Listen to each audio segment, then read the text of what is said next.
നിങ്ങളുടെ favourite shows ഇനി ഒരിക്കലും മിസ്സാവില്ല. ഇപ്പോൾ C5 കാണും നിങ്ങളുടെ ഫേവറേറ്റ് ഷോസ് തികച്ചും സൗജന്യമായി.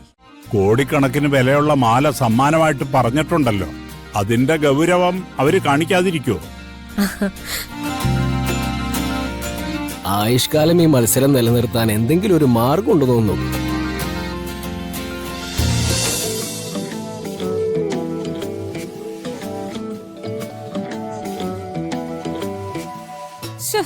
ഒന്ന് ഡീറ്റെയിൽ ആയിട്ട് പറ.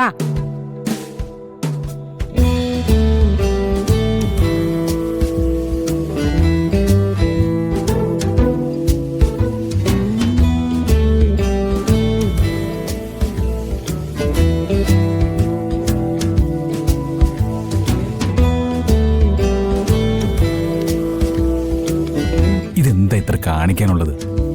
രാധിക കൃത്യമായിട്ടും പറഞ്ഞു കൊടുക്കും. പ്രിയങ്ക അത് നന്നായിട്ട് പാചകം ചെയ്യുകയും ചെയ്യും. നമുക്കെല്ലാവർക്കും ഫുഡ് നന്നായിട്ട് ഇഷ്ടപ്പെടുകയും ചെയ്യും. ഒന്ന് പോടാ പൊട്ട. അങ്ങനെ പറഞ്ഞു കൊടുത്ത് ഒരാൾക്ക് ചെയ്യാൻ പറ്റുമെങ്കിലേ പാചക പുസ്തകം വാങ്ങിച്ചു വായിച്ച് അതങ്ങ് ചെയ്താ പോരെ. എല്ലാവരും മികച്ച പാചകക്കാരാവുമല്ലോ. എടാ, കൈപുണ്യം എന്ന് പറയുന്നതേ അങ്ങനെ കിട്ടുന്ന ഒന്നല്ല. അത് രാധിക മോൾക്കുണ്ട്, പ്രിയങ്കയ്ക്ക് ഒട്ടുമില്ല. ഇപ്പൊ ഈ കണ്ടതേ ഒരു തുടക്കം മാത്രം. ഞാൻ ഈ കൊടുത്ത ടാസ്ക് തീരുന്നതിന് മുമ്പ് പ്രിയങ്കയായിട്ട് രാധികയെ ഇവിടെ വിളിച്ചു വരുത്തി നിന്റെ മുമ്പിൽ കൊണ്ടുവന്ന് നിർത്തും. എനിക്ക് വലിയ വിശ്വാസമൊന്നുമില്ല. നീ ബെറ്റ് വയ്ക്കുന്നുണ്ടോടാ? എടാ, നിന്നോട് മുത്തശ്ശി ഒരു കാര്യം പറഞ്ഞിട്ടുണ്ടെങ്കിൽ അത് നടത്തി തന്നിരിക്കും. നീ എന്റെ ഫ്രണ്ട് അല്ലേടാ? എന്തായാലും പെട്ടെന്നാവട്ടെ മുത്തശ്ശി. അതെ, എനിക്ക് അയാളോട് വന്നേ പറ്റൂ. വരൂ.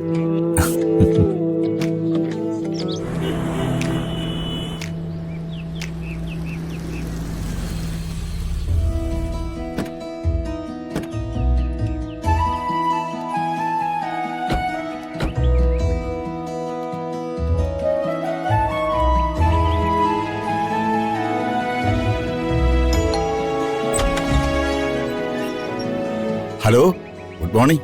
ഞങ്ങള് പറഞ്ഞ് പരിചയപ്പെടുത്തണു സർ. സാറിന് ആർക്കും അറിഞ്ഞൂടാത്തെ. Please come. ഇരിക്കു സർ. എന്താ കുടിക്കാൻ എടുക്കണ്ടേ? ഒന്നും വേണ്ട, ഞങ്ങളിപ്പോ വഴിക്ക് വെച്ചൊരു കരിക്ക് കുടിച്ചു, അത് തന്നെ ധാരാളം. ശ്യാമ മേഡം ഇരിക്കു സർ, ഞാൻ വിളിക്കാം. ശരി.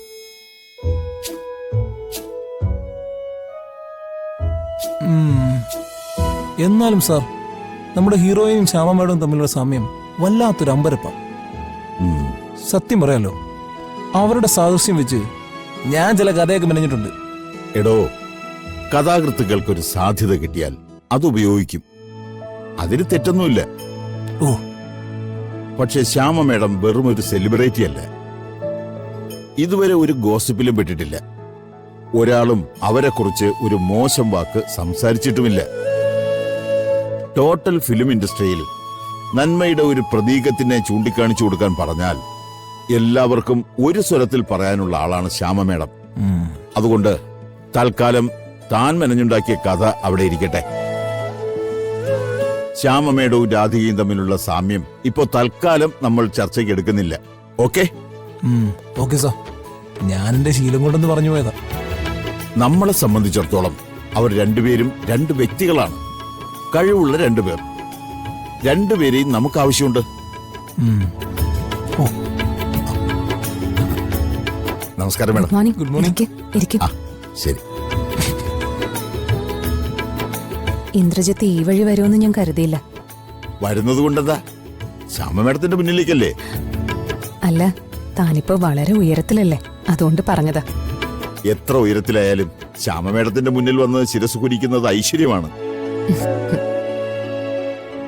പിന്നെ മേഡം, ഞങ്ങൾ രണ്ടുപേരും കൂടി ഒരുമിച്ച് വന്നതിൽ ഒരു ഉദ്ദേശം കൂടിയുണ്ട്. എന്താണ്? കഴിഞ്ഞ 1-2 പടങ്ങളിൽ ശ്യാമ മേഡം അവസാന നിമിഷം പാടണ്ടെന്ന് തീരുമാനിച്ചു. സുഖമില്ലാതെ എന്നാണ് ഞങ്ങൾ അറിഞ്ഞത്. അത് കേട്ടപ്പോ മുതൽ ഞങ്ങൾക്കൊരു ടെൻഷൻ. ഒരു കാരണവശാലും ഈ സിനിമയിലെ പാട്ട് ഒഴിവാക്കരുത്. അതൊന്ന് റിക്വസ്റ്റ് ചെയ്യാനാ ഞങ്ങൾ നേരിട്ട് വന്നത്. ഇത് ഞാൻ ഒരിക്കലും ഒഴിവാക്കില്ല. തൊണ്ടയിൽ ശബ്ദമുണ്ടെങ്കിൽ നിങ്ങളുടെ പാട്ട് ഞാൻ പാടിയിരിക്കും. Thank you. അതെന്റെ ഒരു നിയോഗമായിട്ടാ ഞാൻ കൂട്ടിയിരിക്കുന്നത്. ഇതിലും വലിയൊരു വാക്ക് ഞങ്ങൾക്ക് കേൾക്കാനില്ല മാഡം. എങ്കിൽ പിന്നെ ഞങ്ങൾ കൂടുതൽ ബുദ്ധിമുട്ടിക്കുന്നില്ല. മ്യൂസിക് ഡയറക്ടറോട് കാര്യങ്ങളൊന്ന് നേരത്തെ പറയാൻ പറഞ്ഞാ മതി. എനിവേ, പടം മികച്ച വിജയമാവട്ടെ. ഇനിയും ഉയർച്ചയിൽ എത്താൻ കഴിയട്ടെ നിങ്ങൾക്ക് രണ്ടുപേർക്കും. ശരി മാഡം. ശരി എടുത്തേ.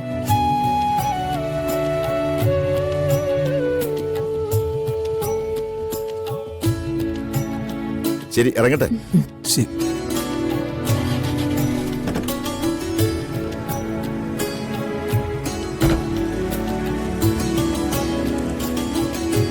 എടുത്തേ. അങ്ങനെ ഞാൻ എന്റെ മോൾക്ക് വേണ്ടി പാടാൻ പോവാ. ഇതിലും വലിയ ഭാഗ്യം എന്താണുള്ളതല്ലേ? ഒരുപാട് കാലം ഭാഗ്യക്കേടിനെ കുറിച്ച് പറഞ്ഞു കരഞ്ഞതല്ലേ. എല്ലാ കടവും തീർത്ത് ദൈവം തരുന്നതായിരിക്കും. കൈ നീട്ടി വാങ്ങിച്ചോ. ശരിയാണ്, എല്ലാം ഭാഗ്യമാണ്. എന്റെ സങ്കടങ്ങൾ ഒരുക്കി ഒരുക്കി അവൾക്ക് വേണ്ടി ഉണ്ടാക്കിയ സൗഭാഗ്യങ്ങള് അവളത് ആസ്വദിക്കട്ടെ.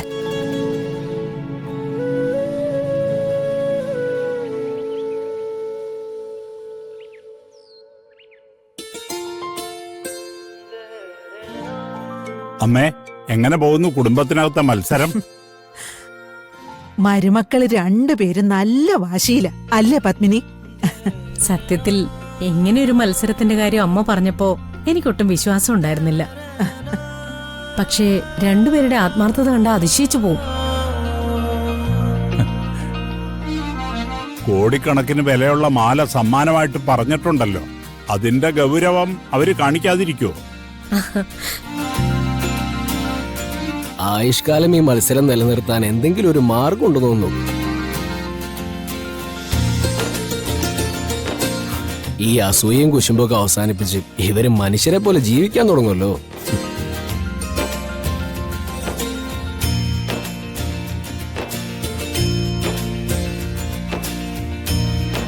മത്സരാർത്ഥികളിൽ ഒരാൾ വന്നല്ലോ, മറ്റാളെയും കൂടി വിളിക്കേ.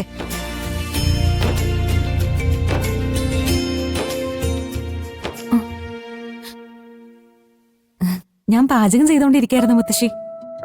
എത്ര ചെയ്തിട്ട് ഒരു തൃപ്തി വരുന്നില്ല. അതുകൊണ്ട് വീണ്ടും വീണ്ടും ചെയ്യുമായിരുന്നു. അതിന്റെ റിസൾട്ട് ഞങ്ങളൊക്കെ കഴിച്ചു നോക്കിയിട്ട് പറയാം. ഏതായാലും രണ്ടാളും വന്ന സ്ഥിതിക്ക് ഇന്നത്തെ കാര്യങ്ങൾ നമുക്കൊന്ന് സംസാരിക്കാം. ഞാനും പത്മിനിയും പരമേശ്വരനും വീട് മുഴുവനും നടന്നു കണ്ടു.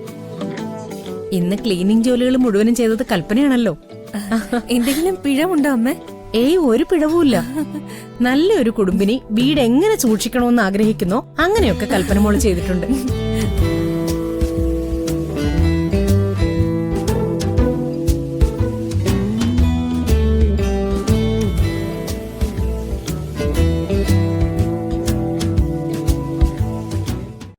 ഡൗൺലോഡ് ചെയ്യൂ C5 ആപ്പ്. കാണൂ എല്ലാ എപ്പിസോഡുകളും സൗജന്യമായി.